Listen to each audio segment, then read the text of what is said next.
Eu vivi por muito tempo com essa neura de que existe a agenda de sucesso. Não existe agenda de sucesso. Existe a agenda que funciona para você. Certo. E eu acho que a gente tem que parar com essa mania de ficar tentando encontrar a receita do sucesso. A receita do sucesso não existe. Para cada um é de uma forma. Mas uma das coisas que é importante para ter sucesso é disciplina. E uma agenda organizada é sinal de disciplina. Tem uma skill que é extremamente importante: a capacidade de aprender rápido. Pode não ser pleno, pode não ser sênior, mas se tiver uma capacidade, sede, ambição de aprender, contrate.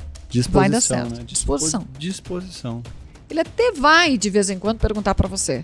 Mas na maioria das vezes, ele já perguntou pro Google, ele já foi atrás do GPT, ele já foi atrás de alguém, ele já andou 1000 quilômetros na sua frente. As pessoas não produzem por 2 motivos, né? Ela precisa estar motivada, esse é o primeiro ponto. Para ela estar motivada, ninguém está motivado com o sentimento de insegurança e medo. Então ela precisa estar motivada, segura, feliz.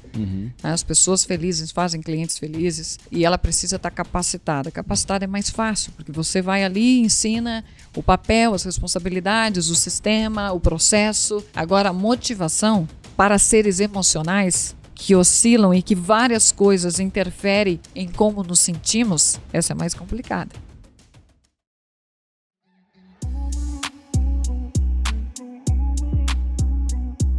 Olá, sejam muito bem-vindos ao AmplificaCast e hoje o tema do nosso episódio é Empreendedora com Raízes, como construir um negócio de sucesso. E para compartilhar essa história, eu trouxe aqui uma convidada especial. Não vou revelar ainda essa convidada, porque ela é uma mulher numa posição de liderança, construiu um negócio com êxito, com sucesso, que vem prosperando, vem crescendo, vem expandindo.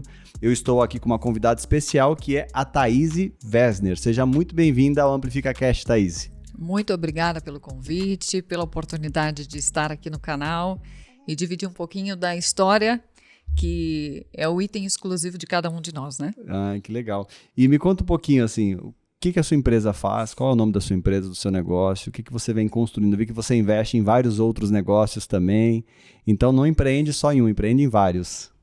Empreendo em vários, é verdade, mas o Grupo Virtuais, que é a que demanda ou drena mais a minha agenda e a minha atenção.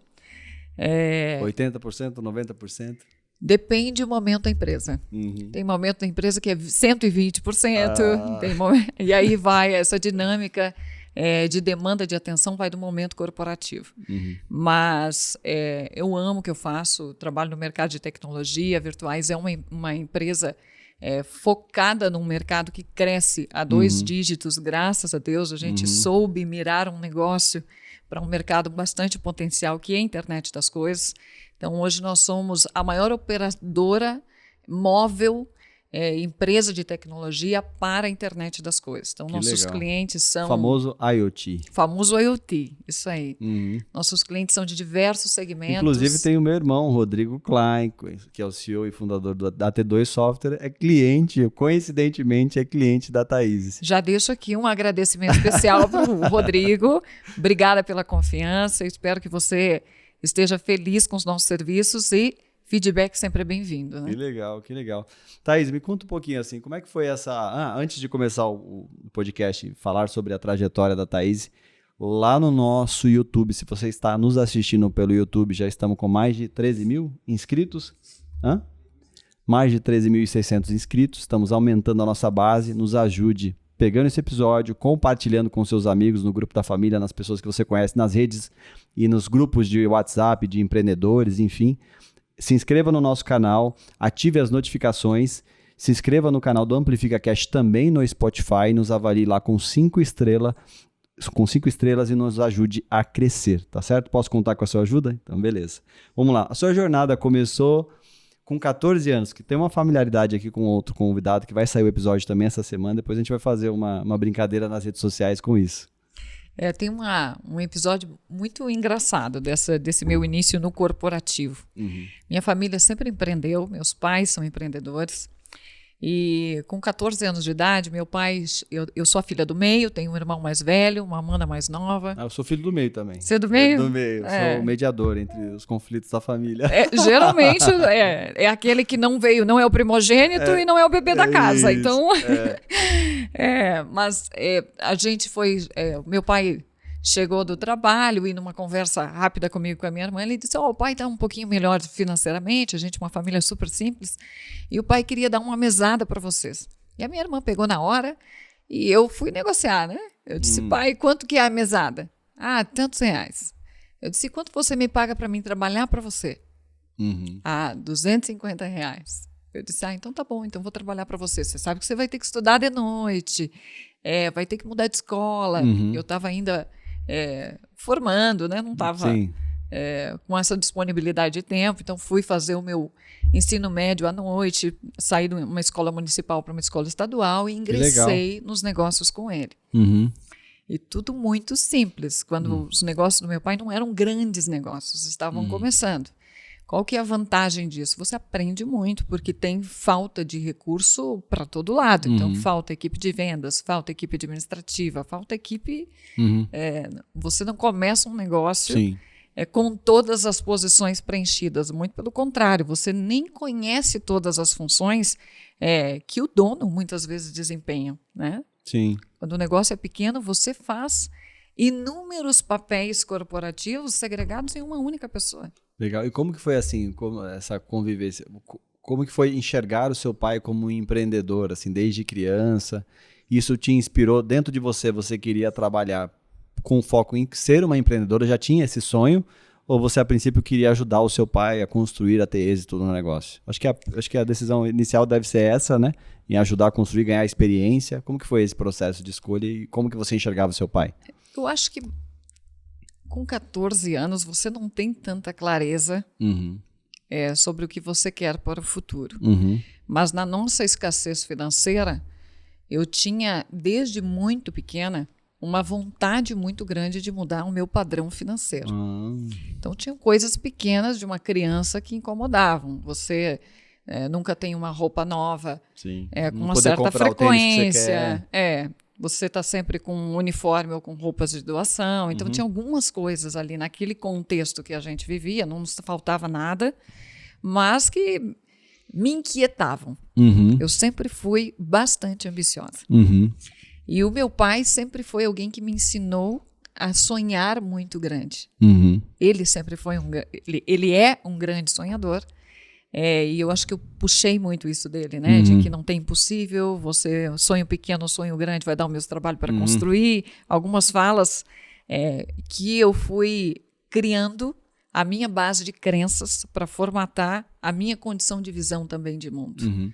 Legal. E assim, como que foi trabalhar numa empresa familiar, iniciar esse processo?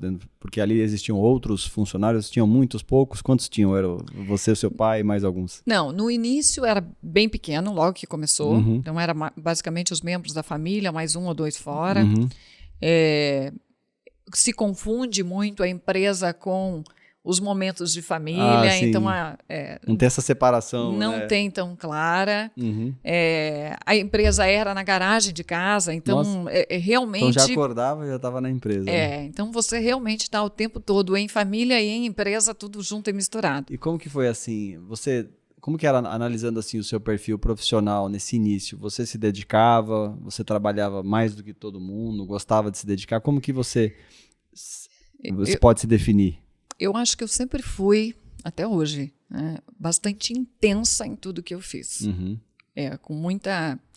Eu cresci com uma crença que eu levo para a vida e que eu ensino hoje na empresa também, que a gente deve fazer tudo como para o Senhor, como diz a Bíblia, né? Sim, com certeza. Então, eu sempre fiz num padrão de dedicação que não fosse apenas agradar ou ter o elogio ou conquistar o elogio e admiração dos meus pais. Mas fazer que como trabalhavam se fosse para junto. Deus, né? Era um padrão de excelência que perpassava isso. Né? Eu buscava alinhar aquilo, a qualidade das minhas obras, daquilo que eu estava desenvolvendo, do serviço que eu estava fazendo, aos meus padrões.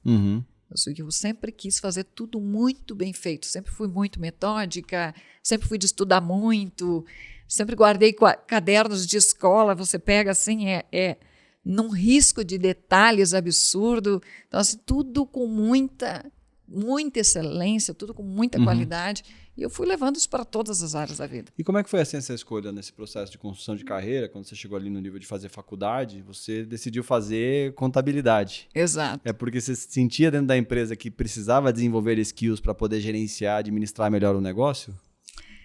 Também não.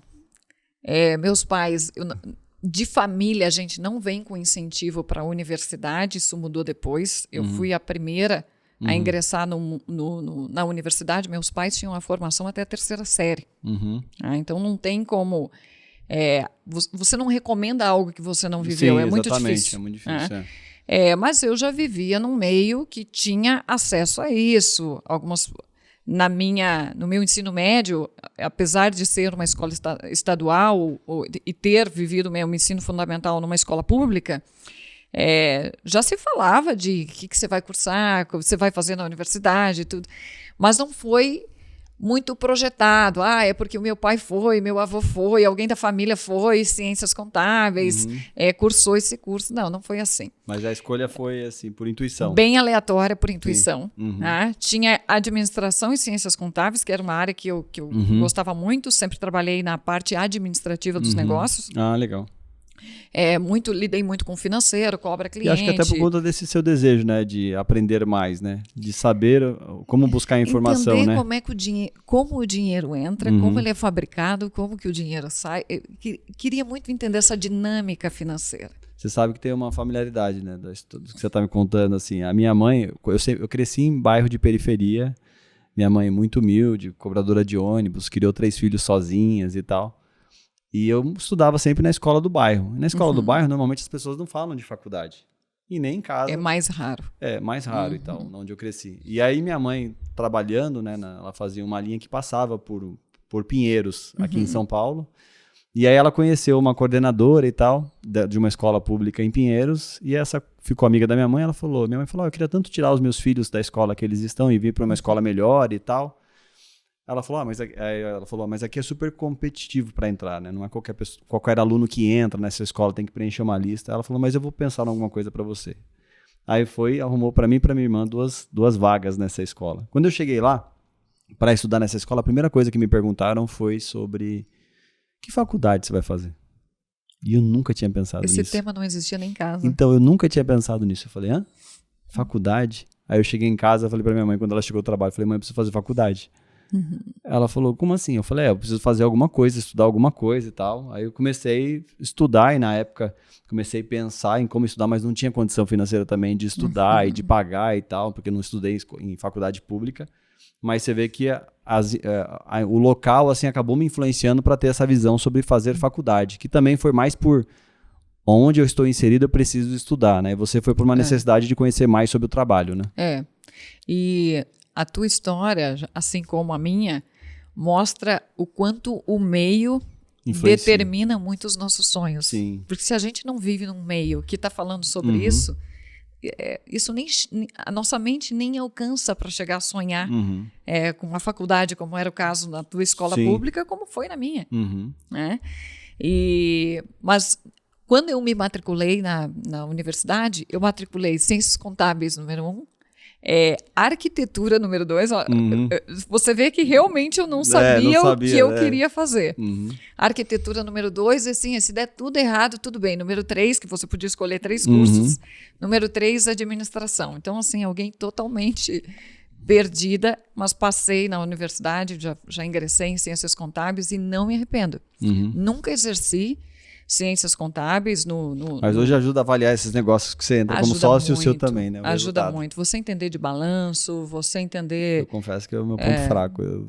Mas ajuda bastante. Ajuda bastante. Não é segredo de sucesso para ninguém, mas eu acho que é importante você entender a companhia, não só pela tua experiência do negócio, mas também pelos números da companhia, e eles contam muita coisa. E como que foi assim, por exemplo, você estudou, fez contabilidade, trabalhando na empresa familiar e tal, quando essa empresa começou a ganhar corpo, entrar mais pessoas, aí já tem uma área financeira ali mais estruturada, como que foi esse processo assim de... Foi você que estruturou? Eu sempre fui muito liderzinha. Então você já foi assumindo o papel de liderança. Já sempre fui muito cedo, com 18 anos de idade. Já virou CFO da empresa. Hoje tem essas nomenclaturas, na época não existia. Mas já fui liderando a área administrativa, já fui liderando a área financeira, sempre bastante metida, bastante... Onde tivesse espaço, eu ia. Eu era a funcionária do deixa comigo.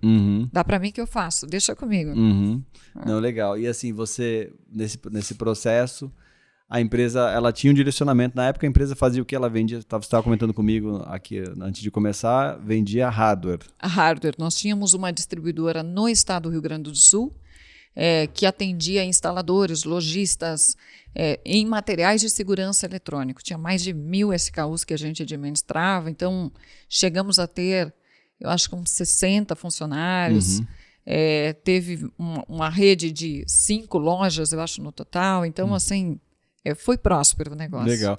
E assim, como foi? Teve assim, algum momento de dificuldade? Quais foram as etapas assim na sua carreira, nessa transição no início, que você fala, olha, foi muito desafiador assim para mim? Eu acho que o mais desafiador foram os tempos da distribuidora do que os tempos da Virtuais. Eu acho que a distribuidora foi a minha maior formação de estrutura emocional para lidar com alguns temas. Distribuidora tem uma margem muito baixa. E você é um modelo de financiamento, basicamente, né? Então, imagina... Você compra, né? Você compra o equipamento. Para ganhar no prazo. Em 2, 3 parcelas no máximo, que é o que os fabricantes na época podiam financiar as operações, e você financia o cliente em 8, 10, 12. Então, é um negócio porque o cliente compra a prazo, né? É um negócio de capital intensivo. Não combina com uma família que não tem capital. Como é que uma família que não tem zero dinheiro vai montar um negócio com base em transações financeiras? Porque o business da distribuidora é esse. Né? Você ganha dinheiro não é vendendo equipamento, e sim financiando o cliente, juros.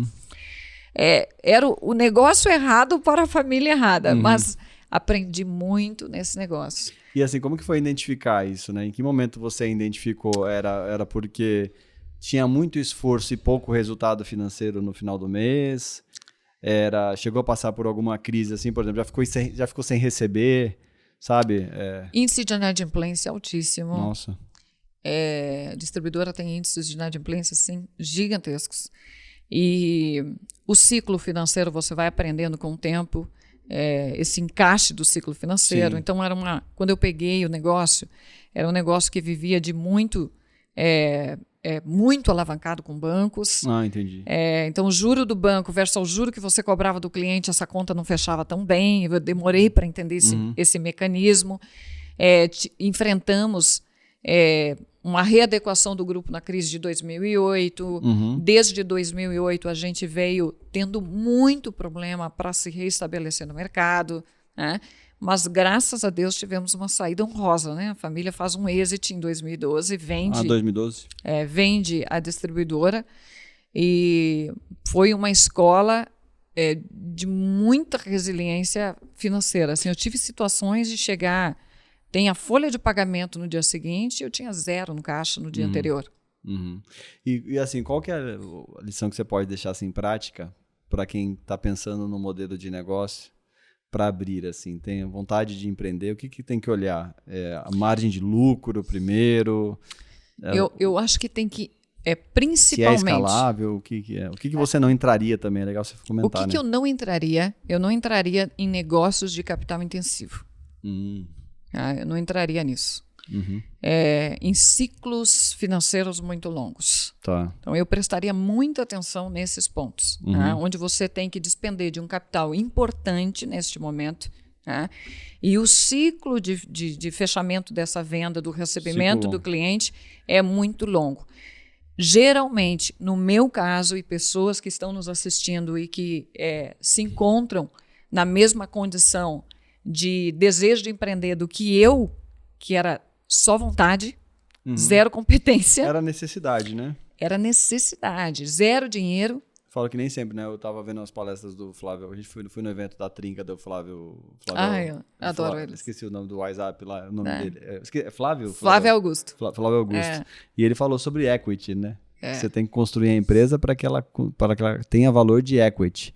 E o empreendedor, quando abre um negócio, às vezes ele abre por necessidade, ele nem pensa em quanto essa empresa vale, né, no médio ou longo prazo. Né? Você não começa...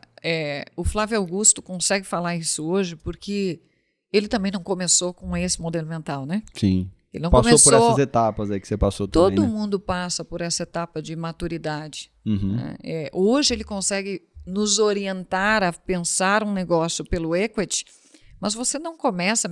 Essa fala, eu diria que pouco se aplica para empreendedores como nós. Para empreendedor por necessidade, se você encontrar, você conseguir alinhar as tuas competências pessoais, porque é a única coisa que você tem ali, né? As tuas competências pessoais nesse momento, com uma necessidade de mercado, ou seja, com uma necessidade de um cliente, comece. Comece, simples assim, comece. Né? Depois você vai aprender sobre escalar o negócio, estruturar. Depois você vai aprender sobre equity, sobre valuation, sobre balanço, sobre negociar, valorizar o teu negócio. Até porque os boletos não param, né? Não param. E assim, se você procurar entender, começar com muitos parâmetros para definir por onde você vai começar, você não começa, você né? vai iniciar o seu empreendimento, você não começa nunca. E qual o negócio que você entraria hoje? Eu entrei em vários, tá?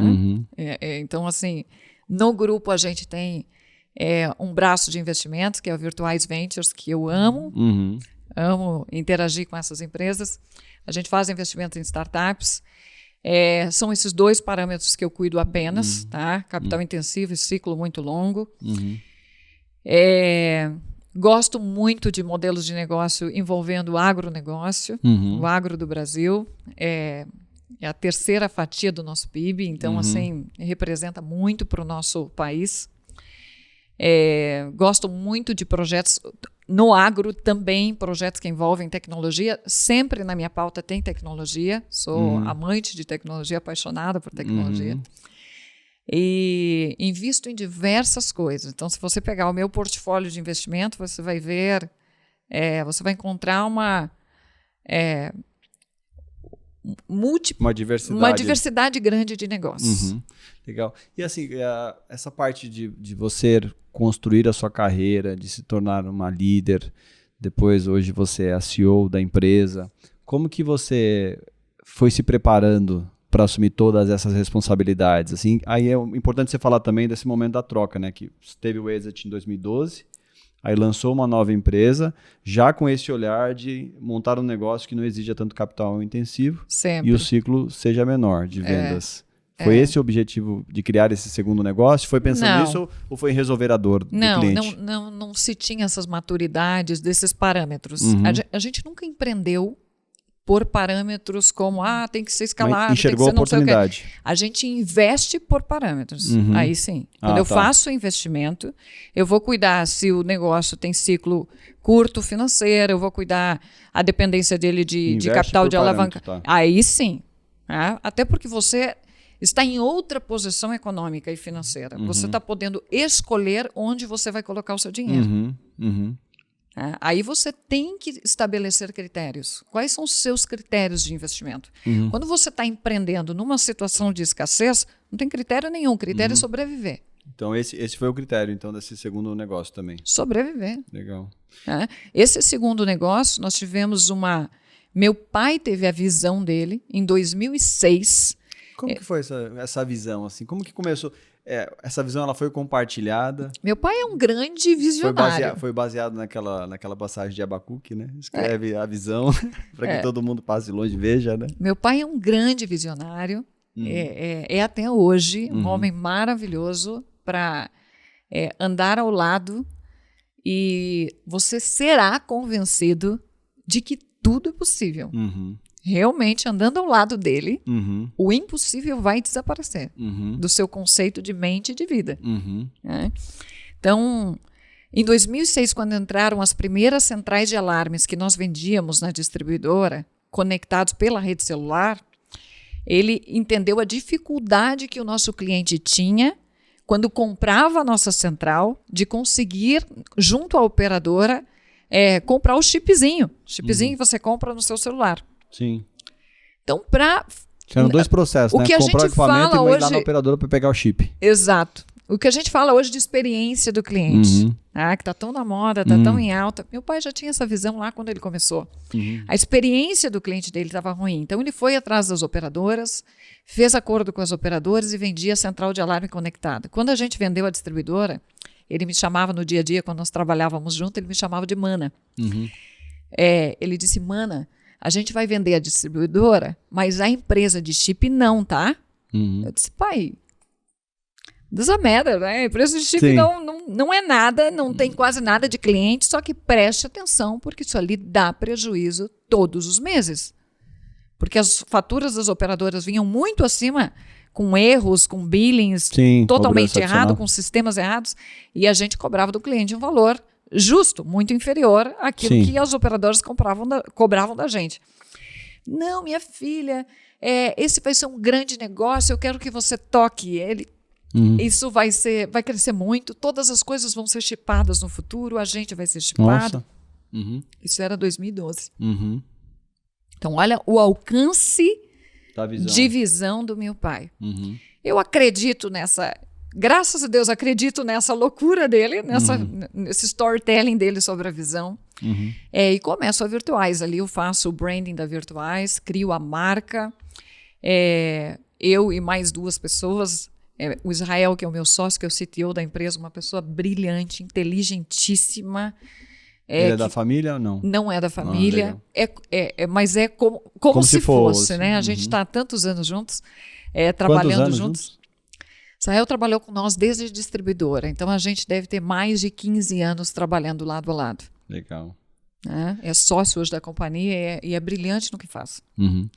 Começamos nós 2 e mais uma pessoa e fomos fazendo aquilo que nos vinha na condição de enxergar, né? Conforme você vai interagindo com o cliente, você vai aprendendo as necessidades dele e você vai trazendo aquilo que a gente hoje chama de uma esteira de inovação.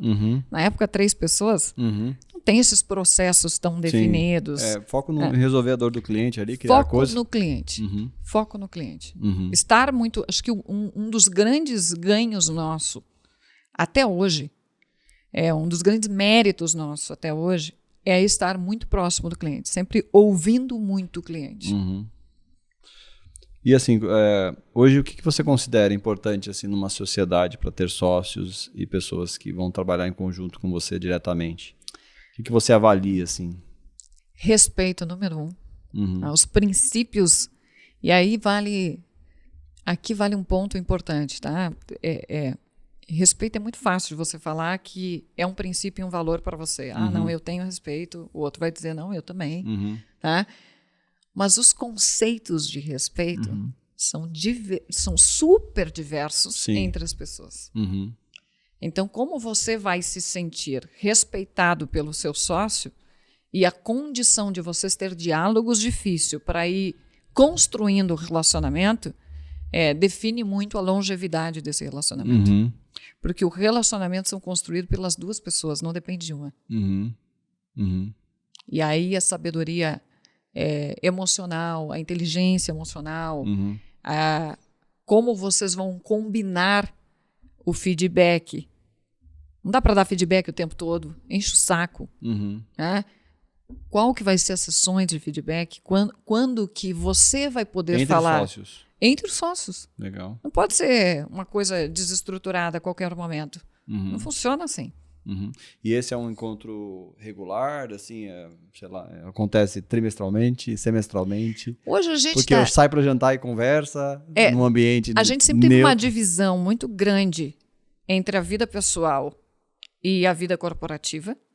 Tá? Terminou a jornada de trabalho, acabou. Cada um tem as suas vidas, cada um tem as suas famílias E a gente não sai para jantar com as famílias todas juntos. Sim. Não tem, não que não tenha muito contato, mas a gente tem um distanciamento grande, até porque cada um tem o seu núcleo familiar e gosta muito de estar em família. Né? Mas vejo que o meu pai é meu sócio até hoje também, né? Somos nós 3. Sempre se teve um respeito muito grande, e nessas sessões de feedback combinadas, principalmente comigo e com o Israel, que é quem dividimos o dia a dia, seu Osmar aparece nas reuniões de acionista, então os conflitos do dia a dia ele não participa, nem existem. Né? A pauta dele é na pauta de uma reunião de acionista que ocorre trimestralmente na companhia. E o Israel é um executivo da empresa, então ele tem 2 papéis. Ele tem um papel como executivo, como CTO, que responde, tem subordinação hierárquica, né? E como acionista, que tem um outro papel como acionista. Eu diria que ele tem uma sabedoria incrível de desempenhar os 2 papéis. Ele sabe se colocar numa reunião de acionista e sabe se colocar dentro do escopo dele de papéis e responsabilidades de executivo. E, obviamente, essa sinergia funciona porque tem essa sabedoria por parte dele e tem pela minha. 15 anos, né? E lá se vão 15 anos. Que legal. Você sabia que esse podcast ele é da Amplifica Digital? Se você ainda não nos conhece, acesse o nosso site amplificadigital.com.br e lá você vai conhecer um pouco sobre o que a gente faz, os nossos serviços, o que a gente entrega para o mercado, para empresas de diferentes segmentos. Você também vai ter a oportunidade de conhecer o nosso portfólio, os nossos cases de sucesso. Você vai ter a oportunidade também de falar com um de nossos especialistas. Te convido a acessar agora amplificadigital.com.br e se você precisa de um parceiro estratégico para te ajudar nas ações de marketing digital B2B ou B2C, fale com a gente e agende uma reunião agora.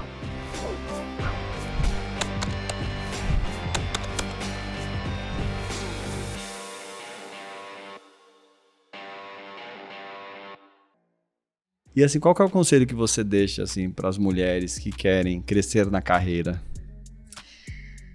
A gente estava até comentando aqui antes, né, sobre até ficar aberto o convite se você é uma líder de alguma empresa, uma executiva, uma CEO, está aberto o convite para você participar aqui do Amplifica Cast e contar a sua história.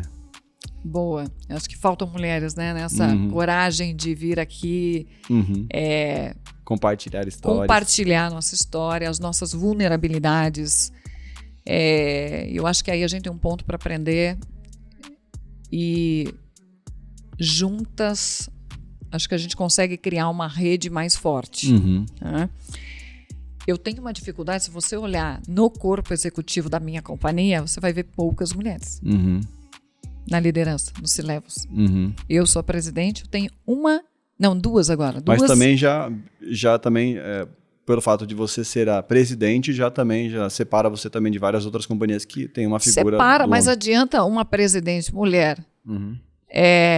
com o seu corpo executivo 100% masculino, também não adianta muito, né? Sim, tem que trabalhar nesse preenchimento, né?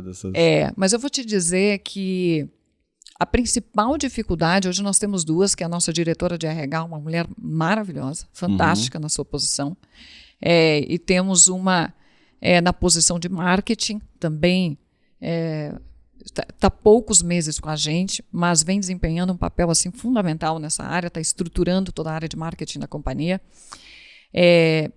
Minha experiência com mulheres nessa posição e minhas experiências nas mentorias com mulheres que estão empreendendo, um dos pontos que a gente mais peca é a síndrome da inferioridade.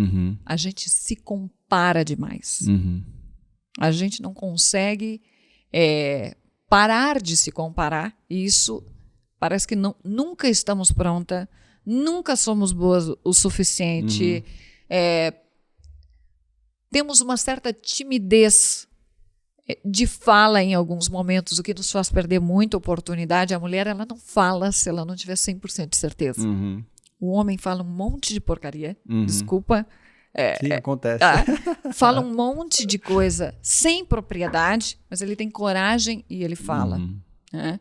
Eu acho que aí a gente tem um ponto importante para aprender. Não estou aqui convidando você, mulher, a falar um monte de porcaria, não é isso. Mas eu estou te convidando a não se silenciar.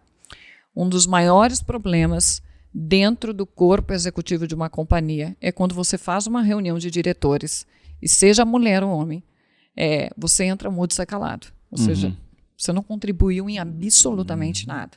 E algumas mulheres que eu já trabalhei, que eu já contratei e tive na companhia, são extremamente inteligentes. Mas o medo, a inferioridade, faz com que ela perca todo um potencial de crescimento. E é lamentável. É extremamente lamentável. E como que você mudou isso? Você dentro da empresa, da posição que você alcançou, você precisou lutar também contra isso? Muito. Eu acho que todo dia a gente decide alimentar a nossa coragem. Acho que é todo dia. Todo dia. Porque todo dia vem um pensamento de sabotagem, né? Sempre.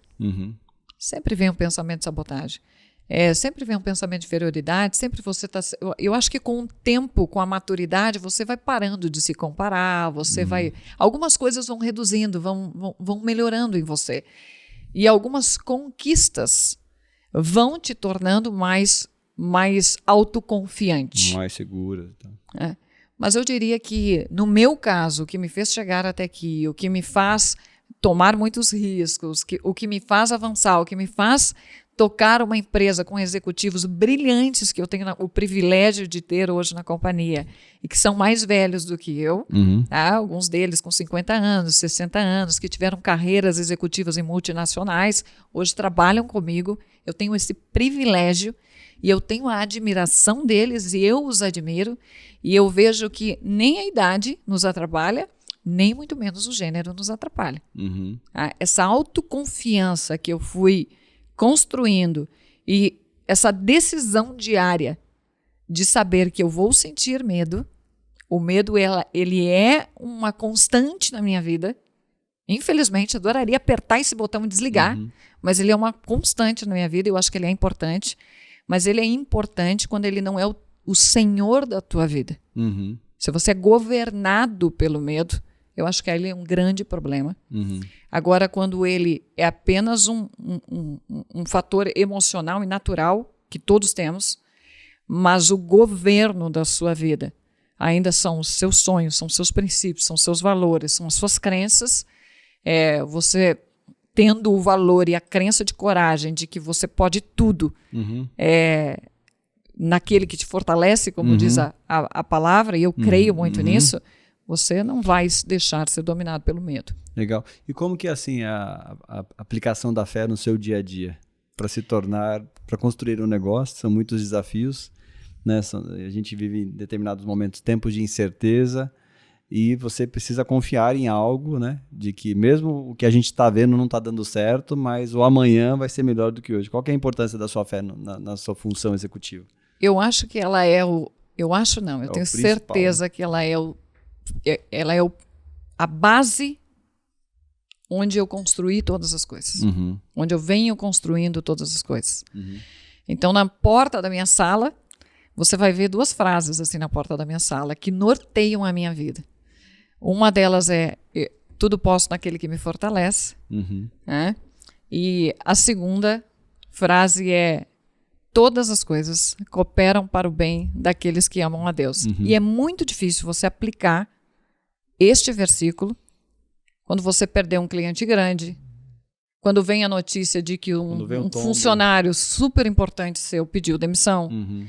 É muito difícil acreditar nisso quando você perdeu um deal que era transformador no seu negócio. É muito difícil, nesse dia, você olhar para aquela frase e dizer: se todas as coisas cooperam para o bem daqueles que amam a Deus, isso aqui que eu não desejo e que me entristece e que me amedronta está cooperando para o meu bem.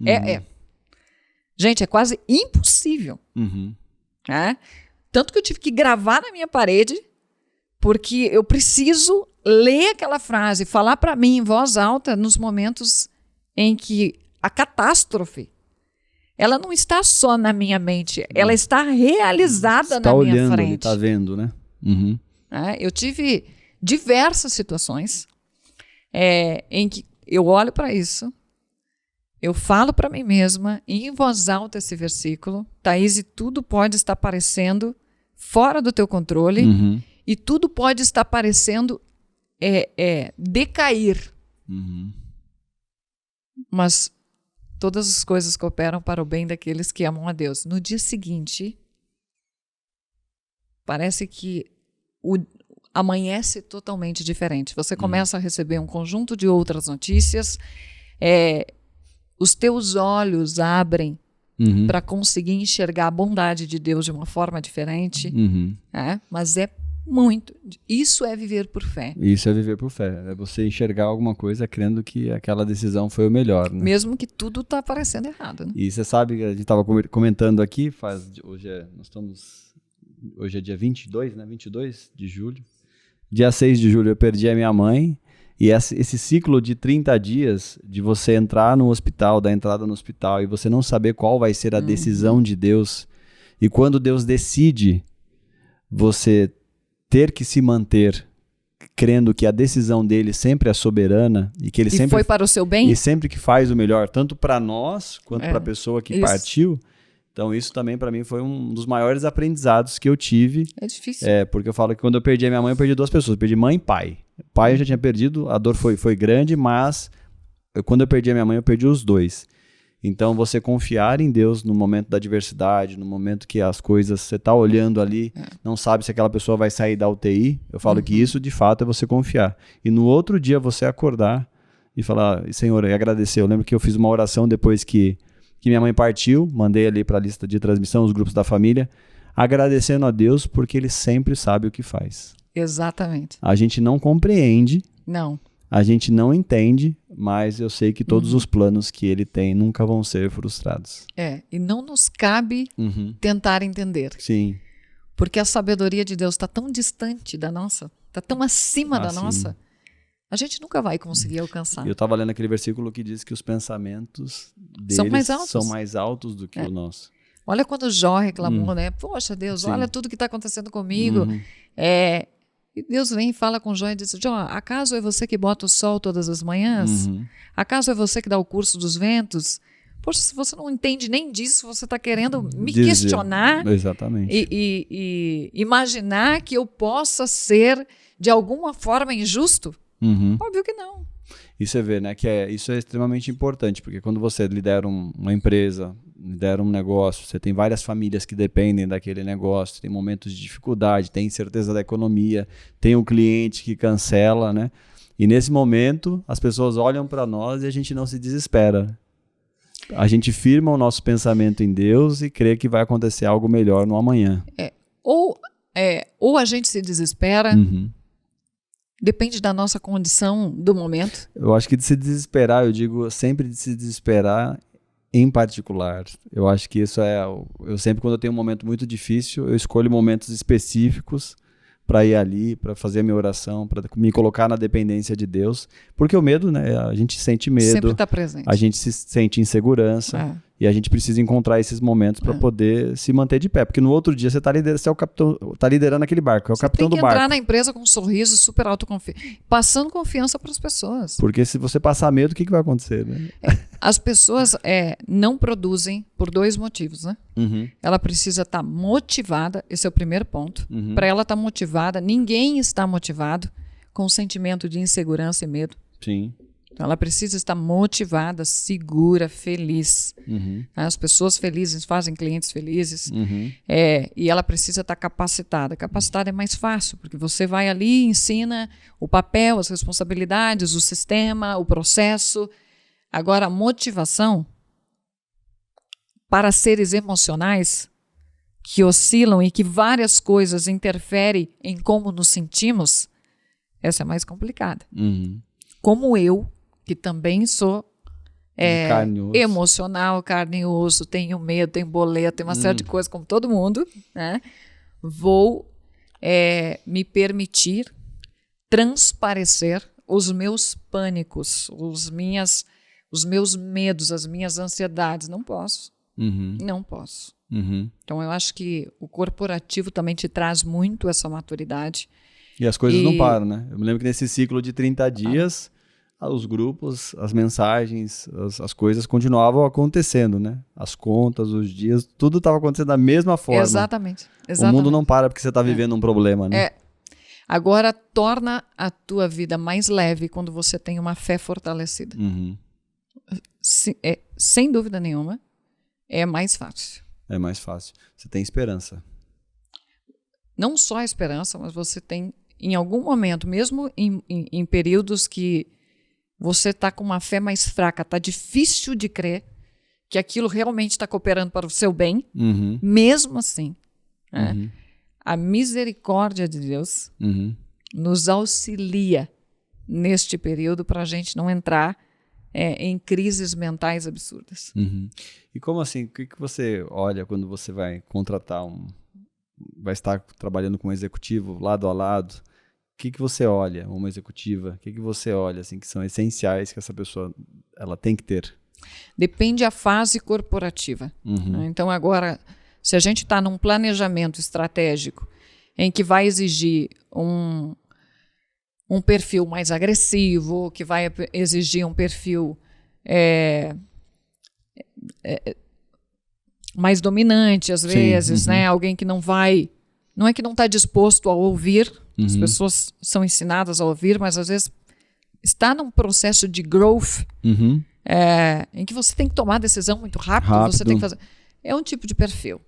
Tem fases corporativas que você está se organizando, você não é que você não está crescendo, você está se estruturando. É outro perfil. Então a gente olha muito, óbvio, a combinação dos princípios e valores, isso é uma questão já que se ministra há muito tempo, né? Que as pessoas não são demitidas pela hard skill, pelas competências, mas são demitidas pelo soft skill, que são os comportamentos. Esse é o clichê e ele é uma verdade.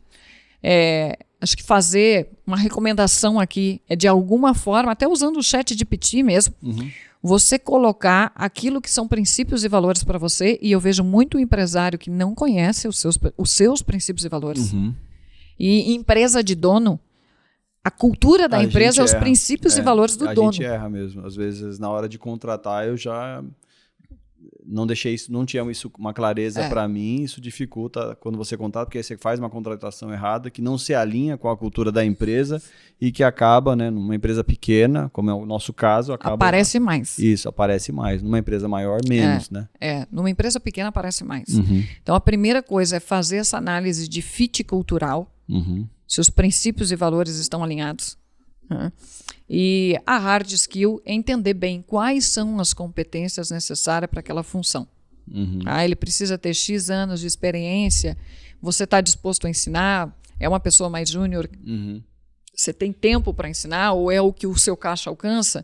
Se é o que o seu caixa alcança, não tem nenhum problema. Eu vivi muito disso, de ter que precisar de pessoas especialistas, mas eu só tinha dinheiro para contratar um júnior. Aí tem uma skill que é extremamente importante. A capacidade de aprender rápido. Pode não ser pleno, pode não ser sênior, mas se tiver uma capacidade, sede, ambição de aprender, contrate. Vai dar certo. Né? Disposição. É alguém que não vai... Ele até vai, de vez em quando, perguntar para você, né? Mas na maioria das vezes, ele já perguntou para o Google, ele já foi atrás do GPT, ele já foi atrás de alguém, ele já andou 1000 quilômetros na sua frente. E já, das pessoas que trabalham com você diretamente, como é que foi a primeira demissão de alguém? Foi lá na época da distribuidora, eu era bem jovenzinha, né? Ficava muito nervosa.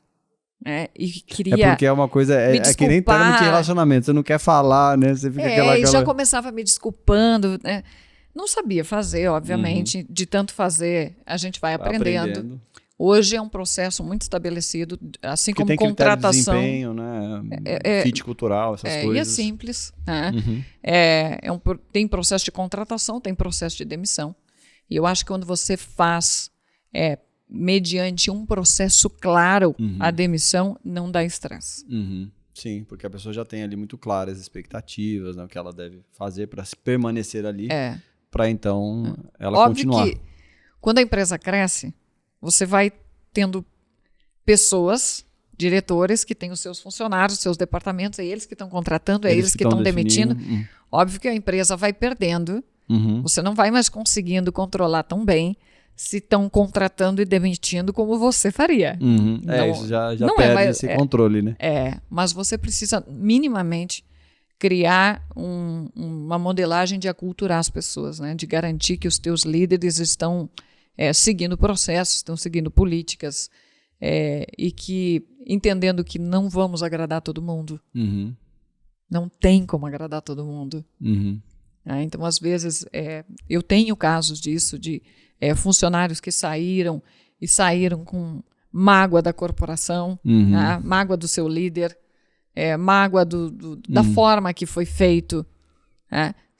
A gente dá muita atenção a isso, a esse processo de onboarding tem toda uma fala com o colaborador depois que ele sai, para a gente ir amadurecendo os nossos processos e o nosso programa de capacitação das lideranças.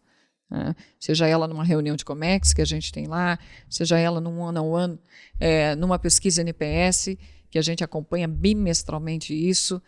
Então as pessoas avaliam a companhia, avaliam as lideranças.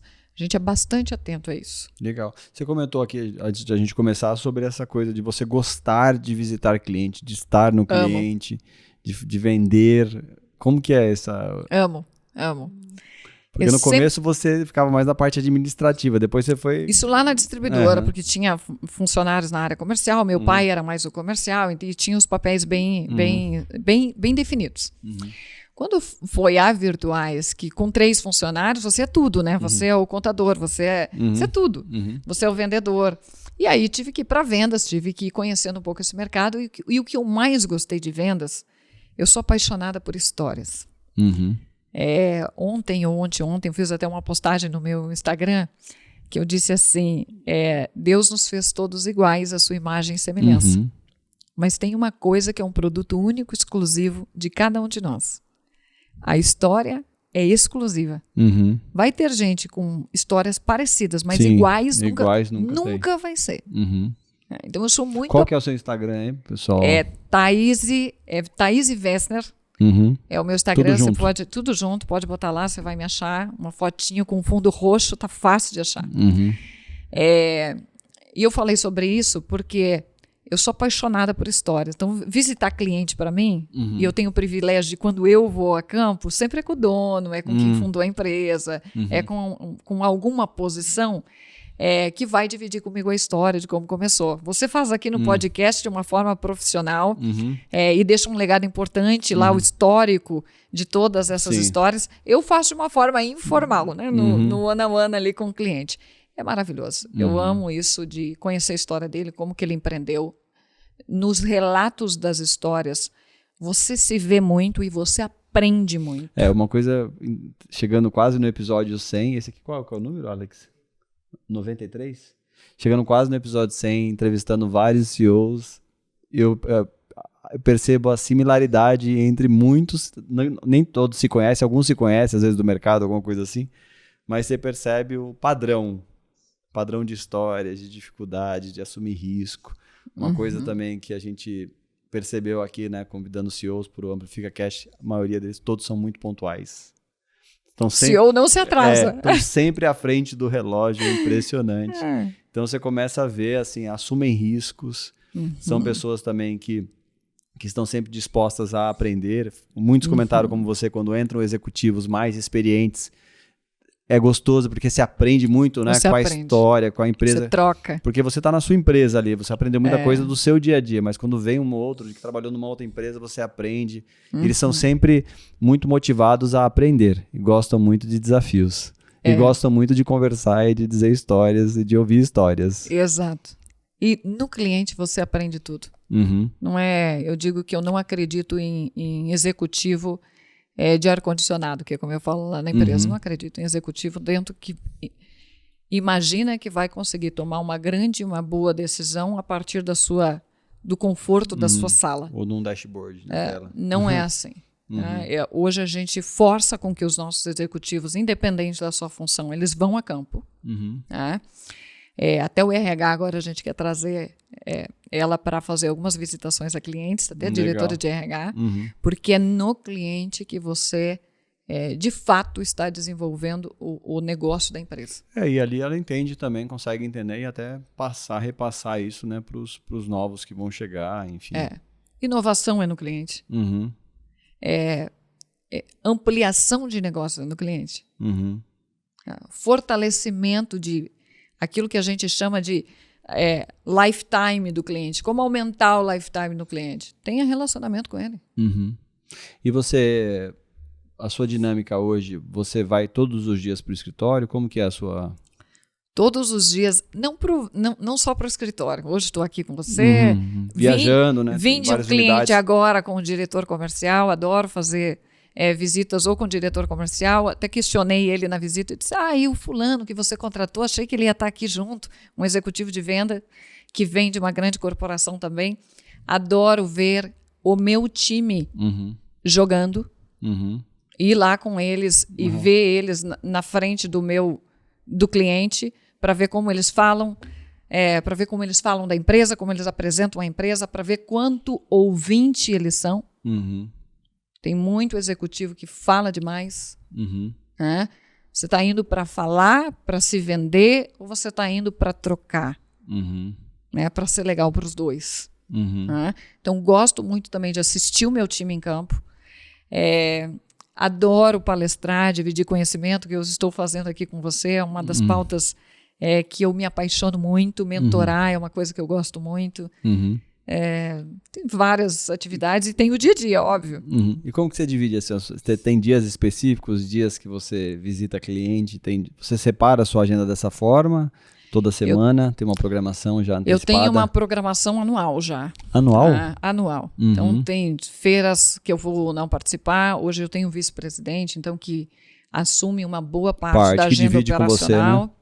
Eu tenho a minha sexta-feira que eu chamo, tem um rito na organização, que o nome é Status Update. Então, todos os executivos que reportam diretamente para mim, que é o vice-presidente, CTO, diretoria de RH e CFO, tem uma sessão de 1 hora ou mais, vice-presidente, a gente acaba ficando a manhã toda, fazendo o status report numa metodologia já da empresa toda semana, religiosamente. Toda segunda-feira à tarde a gente tem um encontro comercial com o diretor, vice-presidente, passando batendo tudo no detalhe. Então, Bio, CRM, lá, vendas não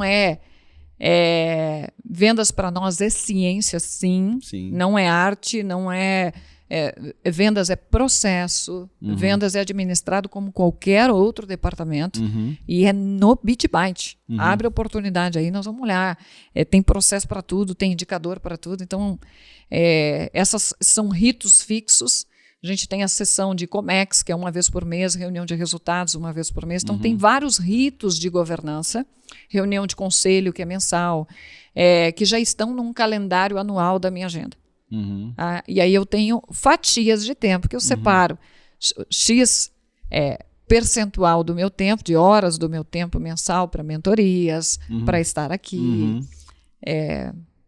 Nessas doações. Mas eu tenho uma assistente que faz todo esse... E que hora começam os seus compromissos?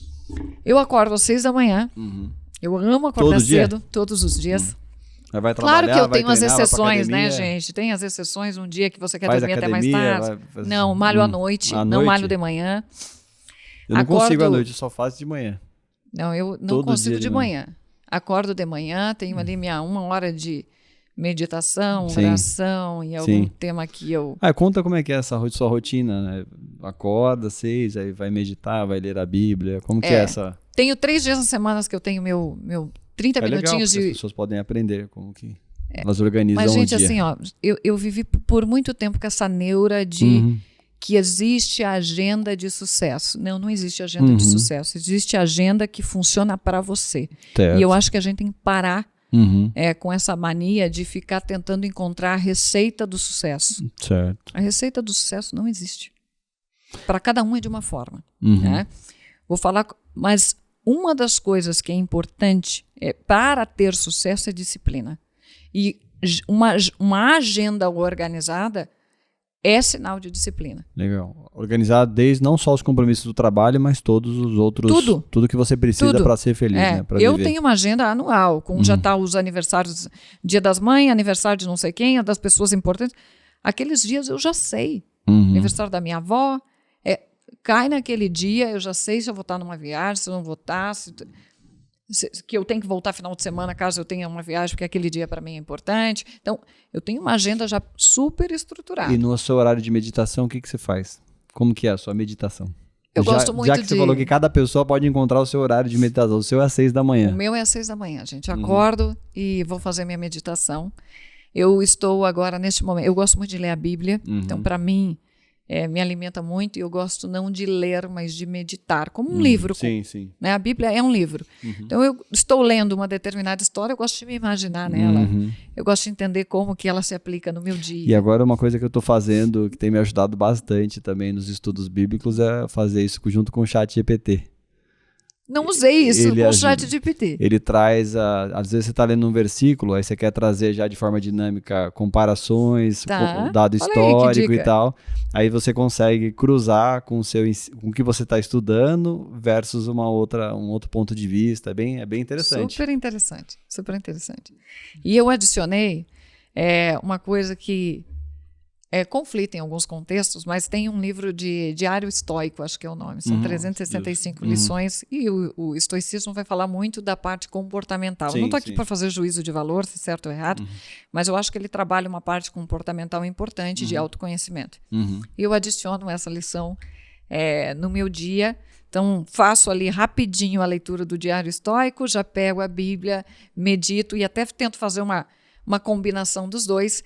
E eu amo escrever. Nasci na época errada, nasci numa época que eu amo escrever, as pessoas odeiam ler, né?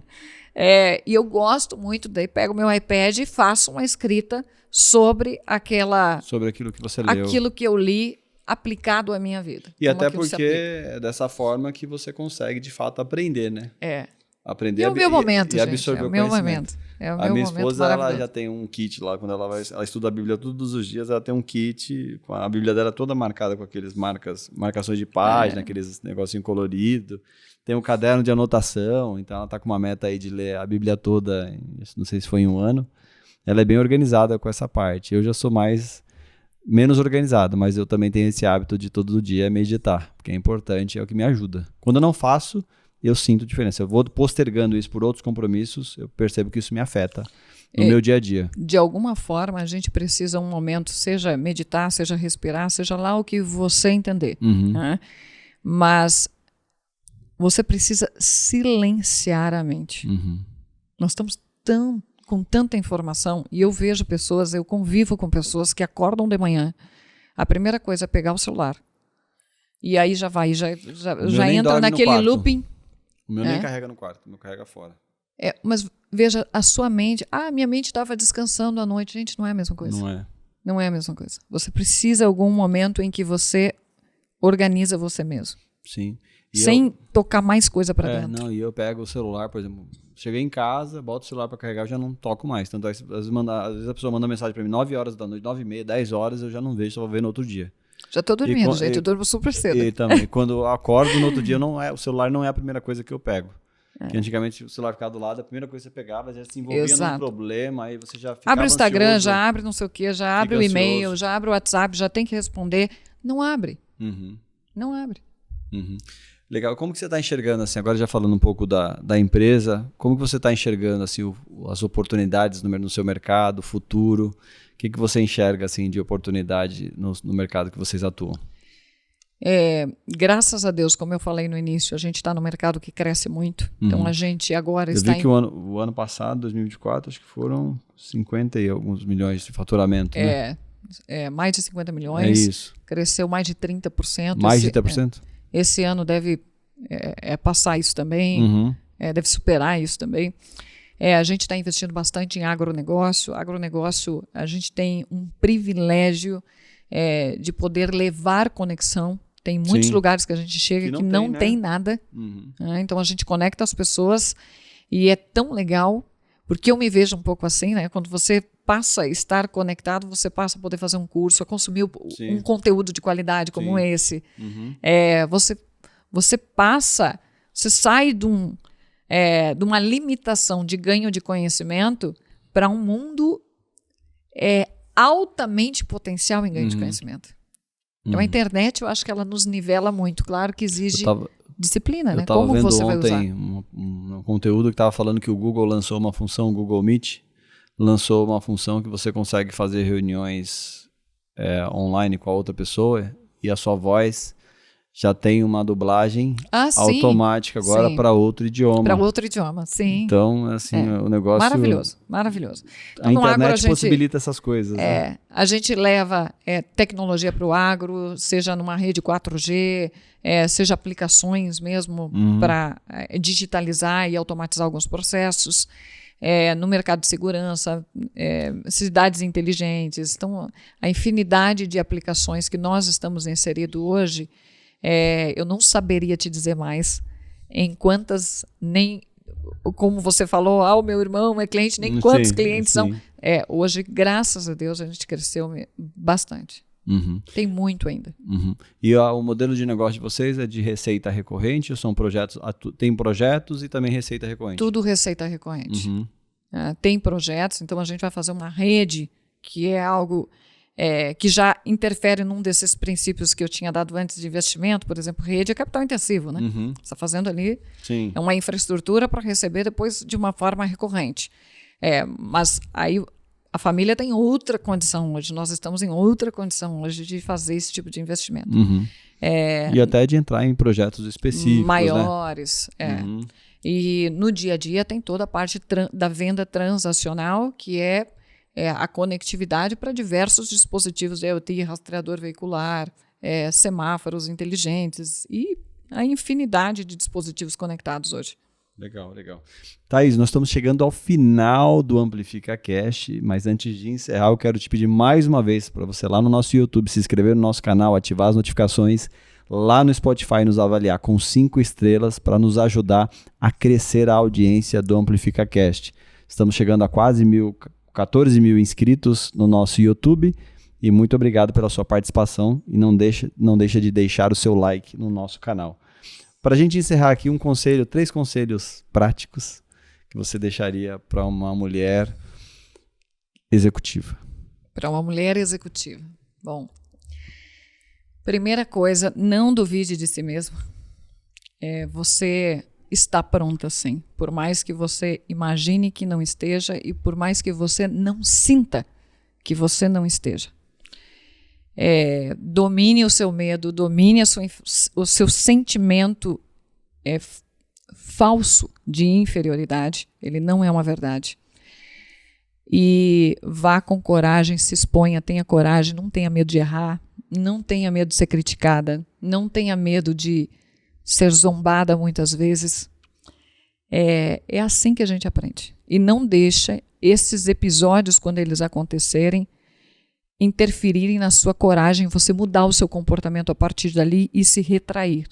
Não. Essa zombaria que vai formando a nossa inteligência para saber o que colocar, quando se colocar, e muias vezes não tem relação com você. Isso é do outro. Legal. E o quarto e último, venha participar do Amplifica Cast. Isso aí. É isso aí, Thaís. Muito obrigado pela sua participação. Se as pessoas quiserem acessar o site da sua empresa, qual que é o site? Virtuais.com.br. Clica lá, tem tudo sobre a gente, tem os nossos produtos, portfólios, mercados, e a gente vai ter muito prazer em atender você. E o Instagram, repete novamente o seu Instagram. Thaís Westner. E o LinkedIn também, a mesma coisa. E o LinkedIn é a mesma coisa, isso aí. Então, legal, muito obrigado, pessoal. Obrigado por você ter chegado até aqui no Amplifica Cast. Até o nosso próximo episódio.